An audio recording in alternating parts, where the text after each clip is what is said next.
ein Song von 1919, der Hit Nummer 1 in Amerika.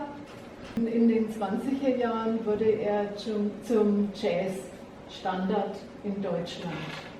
After Years Gone. Lassen wir die Gegenwart kommen. Unser Radio jetzt selbst. Das neue Radio heißt Podcast. Und für diese neue Art des Radios brauchen wir natürlich eine neue Technologie, Basistechnologie. Also vom Dilberg aus ein Podcast senden, das geht schlecht. Wir brauchen Internet und Streaming. So, und auf die Entwicklung, geschichtliche Entwicklung des Internets kann ich jetzt in kürzerer Zeit nicht eingehen, wen das interessiert. Ich habe ein paar Folien dabei, können wir im Nachgang gerne noch drüber reden. Es ist eigentlich, und auch wer die Pioniere waren, haben wir teilweise an der Pinnwand. Ich möchte eigentlich jetzt sagen, wie man den Podcast, wie man zu einem Podcast kommt, welche Voraussetzungen das man braucht und was das Erfolgsgeheimnis war. Aber Sie kennen alle die Surferfarming, Spotify, Netflix, die Rundfunksender, YouTube, die Podcasts liefern via Internet, auf dem PC oder aufs Smartphone. Ja, was war das Erfolgsgeheimnis des Podcasts? Der Rundfunk hat eine feste Sendezeit. Er sendet eine Sendung einmalig. Wenn er es nicht in 10 Jahren nochmal wiederholt, dann ist die vorbei. Und sie ist nicht unterbrechbar. Wenn jetzt gerade das Telefon schellt, habe ich Pech gehabt, versäume ich halt die halbe Sendung. Die empfangbaren Sender sind lokal beschränkt. Also das heißt, wenn ich jetzt von hier aus an die Nordsee fahre, dann höre ich halt meinen bayerischen Rundfunk nicht mehr im Radio. Ja, da höre ich halt nur deutschen Rundfunk. Und der Podcast fast das genaue Gegenteil. Er ist zu beliebiger Zeit anhörbar, dann, wenn ich ihn anklicke auf meiner Plattform, wenn ich Zeit habe, wenn ich Lust habe.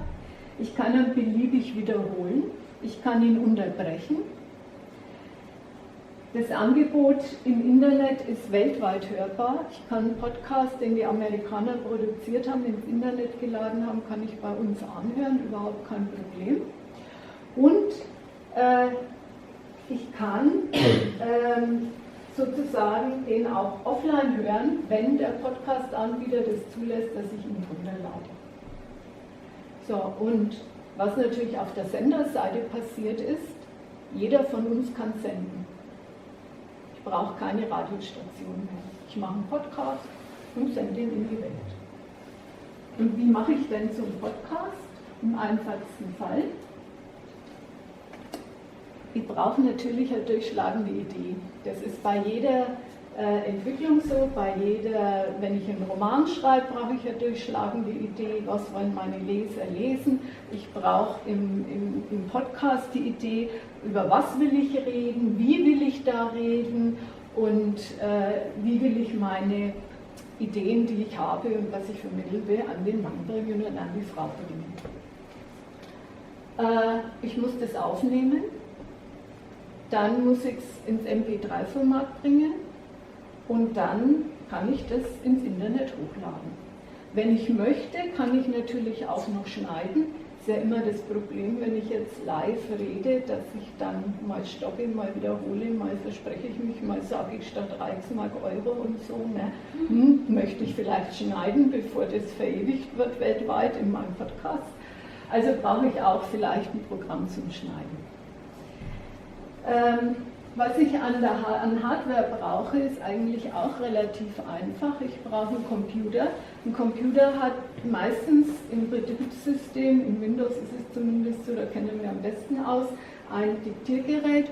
Oder Sie nehmen, hat heute fast jeder, Ihr Smartphone.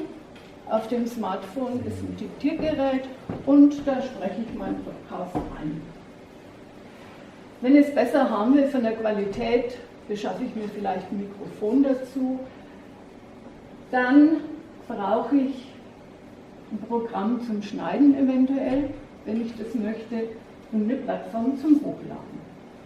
und dann kann es losgehen. Ist also relativ preisgünstig und jeder kann es eigentlich tun.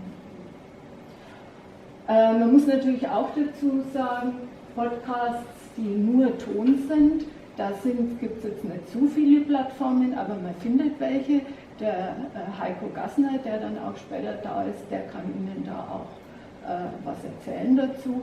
Aber für die Videopodcasts kennt jeder ist natürlich YouTube, die Plattform, wo jeder seinen Podcast hochladen kann.